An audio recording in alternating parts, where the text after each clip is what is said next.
Assalamualaikum warahmatullahi wabarakatuh. Perkenalkan, nama saya Sadama Fito Kasma Putra dengan NIM 2106011 dari Prodi Teknik Informatika dari kelas A. Di sini saya akan mengerjakan tugas dari salah satu mata kuliah yaitu Teori Bahasa dan Otomata. Sebelumnya saya akan memaparkan apa saja yang akan diperintahkan dari tugas mata kuliah tersebut. Yaitu kita diperintahkan untuk mencari materi-materi dari berbagai sumber mengenai tiga hal, yaitu hubungan antara teori bahasa dan otomata dengan komputasi, kedua sejarah perkembangan bahasa pemrograman sampai saat ini, dan ketiga karakteristik dan setiap penerjemah bahasa formal atau translator. Lalu si draft atau laporan tersebut disusun menjadi hasil pembelajaran pada file Word atau PDF dengan format nama L1 underscore kelas, misal kelas underscore nim, atau untuk saya yaitu L1 saya dari kelas A dengan nim 2106011. Itu untuk nama file saya. Lalu diperintahkan untuk rekam laporan hasil pembelajaran, upload ke channel YouTube, kopas URL atau link videonya, tambahkan ke file laporan, lalu submit file laporan atau si link tersebut ke LMS atau e-learning TG. Baik, langsung saja ke yang pertama, yaitu hubungan antara teori bahasa dan otomata dengan komputasi.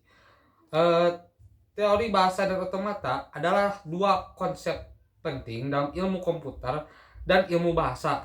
Hubungan antara keduanya berkaitan dengan bagaimana komputer dapat memproses dan memahami bahasa serta bagaimana bahasa dapat digunakan untuk menggambarkan komputasi.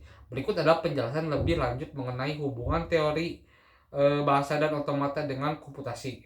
Pertama, teori bahasa. Teori bahasa adalah cabang ilmu yang mempelajari bahasa sebagai fenomena komunikasi manusia. Ini mencakup aspek-aspek seperti bahasa, sistematik, sintaksis, dan pragmatik. Lalu teori bahasa juga mencakup pemodelan dan analisis bahasa menggunakan alat formal seperti gramatika dan automata. Lalu ada juga dalam konteks komputasi. Teori bahasa digunakan untuk mengembangkan bahasa pemrograman, merancang antarmuka pengguna, dan memahami bagaimana manusia berinteraksi dengan komputer melalui bahasa alami. Yang kedua, otomata. Otomata adalah model matematika yang digunakan untuk menggambarkan perilaku sistem otomatis.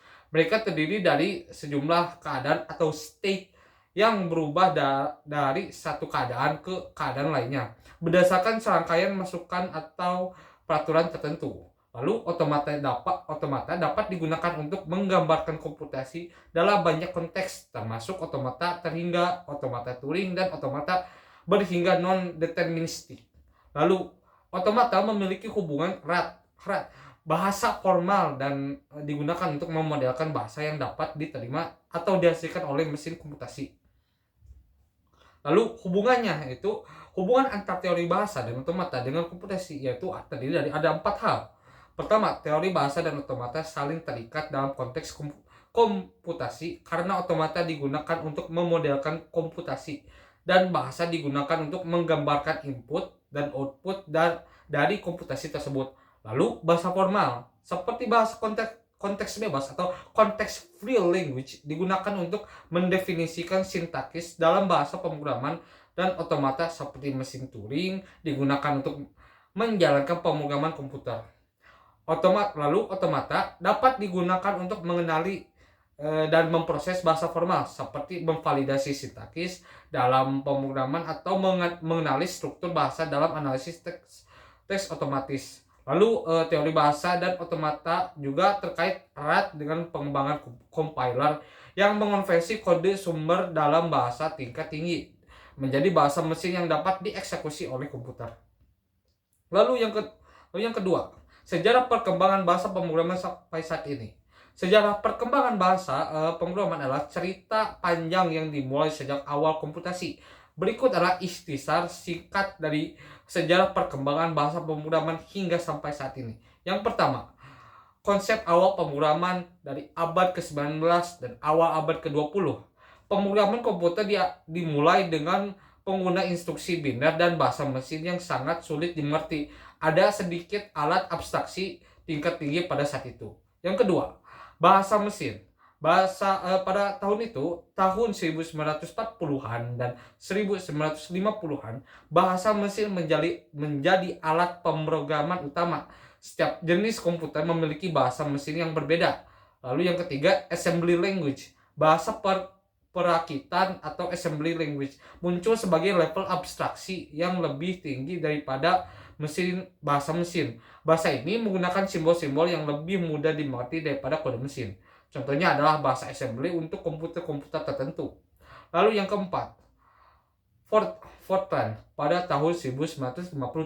Fortran atau Formula Translation adalah bahasa pemrograman pertama yang mendekati bentuk modern. Ini dikembangkan oleh IBM dan digunakan secara luas dalam pemodelan matematika dan ilmu pengetahuan.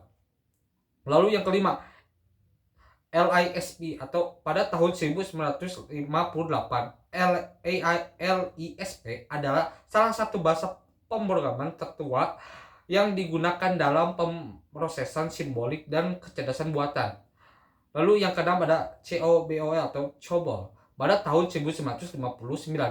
COBOL atau COBOL atau singkatan dari Common Business Oriented Language dikembangkan untuk pemrograman bisnis. Ini sangat populer pada masanya dan masih digunakan di beberapa sistem legacy. Lalu yang ketujuh, ALGOL pada tahun 1958 sampai 1960-an. ALGOL ada keluarga bahasa pemrograman yang memiliki pengaruh besar pada perkembangan bahasa pemrograman modern. Salah satu keturunan ALGOL adalah Pascal. Lalu yang kedelapan adalah BASIC pada tahun 1964. BASIC Beginners All-Purpose Symbolic Instruction Code diciptakan untuk memudahkan pemrograman bagi pemula. Ini menjadi populer di kalangan pengajar dan pemula. Lalu yang kesembilan yaitu C pada tahun 1972. Bahasa C atau C yang dikembangkan oleh Dennis Ritchie di Bell Labs sangat berpengaruh dalam mengembangkan sistem operasi dan aplikasi tingkat rendah. Bahasa ini menjadi dasar bagi banyak bahasa lain, termasuk bahasa C++, C Rust atau C dan Objective-C. Lalu yang 10 adalah Perl pada tahun 1987. Perl dikembangkan untuk memproses teks dan pemrograman umum di lingkungan Unix. Lalu yang ke-11 adalah Python. Python pada tahun 1991. Python diciptakan oleh Guido van Rossum sebagai bahasa pemrograman yang mudah dibaca dan kuat. Ini telah menjadi salah satu bahasa pemrograman yang paling populer dan banyak digunakan di berbagai bidang. Lalu pada ke-12 yaitu Java pada tahun 1995. Java dikembangkan oleh Sun Microsystems atau sekarang menjadi Oracle dan menjadi sangat populer dalam pengembangan perangkat lunak berbasis web dan aplikasi berbasis server. Lalu yang ke-13 yaitu C Rust atau C Hashtag pada tahun 2000. Bahasa C Rust dikembangkan oleh Microsoft dan digunakan dalam pengembangan aplikasi Windows dan perangkat lunak berbasis .NET. Lalu yang ke-14 yaitu JavaScript, yaitu pada tahun 1995. JavaScript adalah bahasa pemrograman yang digunakan dalam pengembangan web dan menjalankan di sisi klien. Ini memiliki peran penting dalam pengembangan web modern. Lalu yang ke-15 ada bahasa pemrograman modern. Saat ini banyak bahasa pemrograman modern yang terus berkembang seperti Ruby, Swift, Rust, Go, dan banyak lagi. Masing-masing bahasa ini memiliki kegunaan dan fokusnya sendiri. Lalu yang terakhir yaitu 16 penggunaan bahasa khusus. Selain bahasa pemrograman umum, ada juga bahasa pemrograman yang dikembangkan untuk kebutuhan khusus seperti R atau R untuk analisis data, MATLAB untuk perhitungan teknis, dan VHDL atau Verilog untuk desain sirkuit terpadu. Perkembangan bahasa pemrograman terus berlanjut dengan kemajuan teknologi dan kebutuhan aplikasi yang berubah. Bahasa pemrograman baru terus muncul sambil yang lama terus berkembang. Keberhasilan bahasa pemrograman seringkali tergantung pada sejauh mana mereka dapat memenuhi kebutuhan pengembangan perangkat lunak dalam berbagai konteks aplikasi. Yang ketiga, karakteristik dari setiap penerjemah bahasa formal atau translator.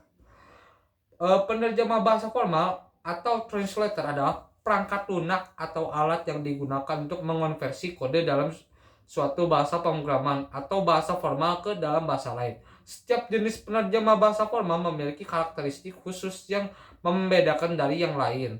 Berikut adalah beberapa karakteristik umum dan jenis-jenis penerjemah bahasa formal. Ya, yang pertama, compiler.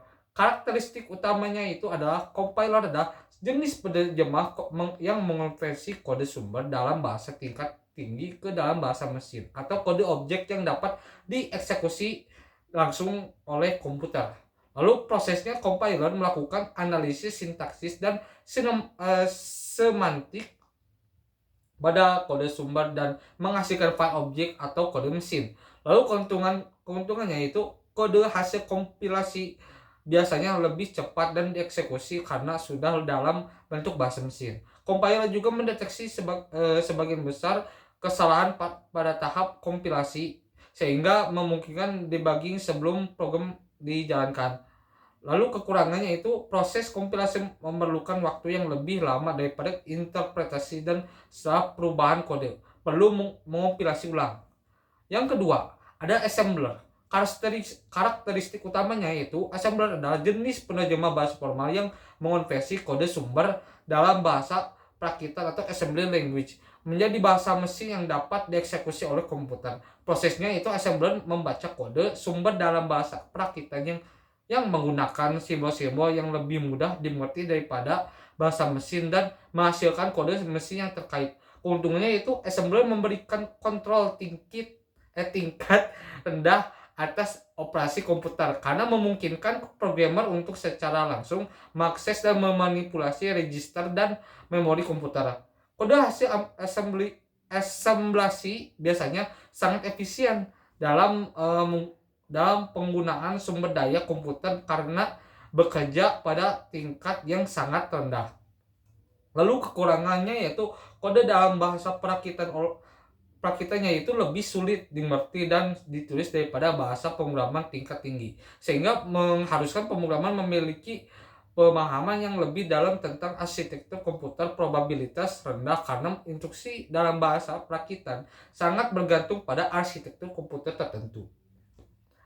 Dan yang terakhir yaitu ada tambahnya yaitu interpreter.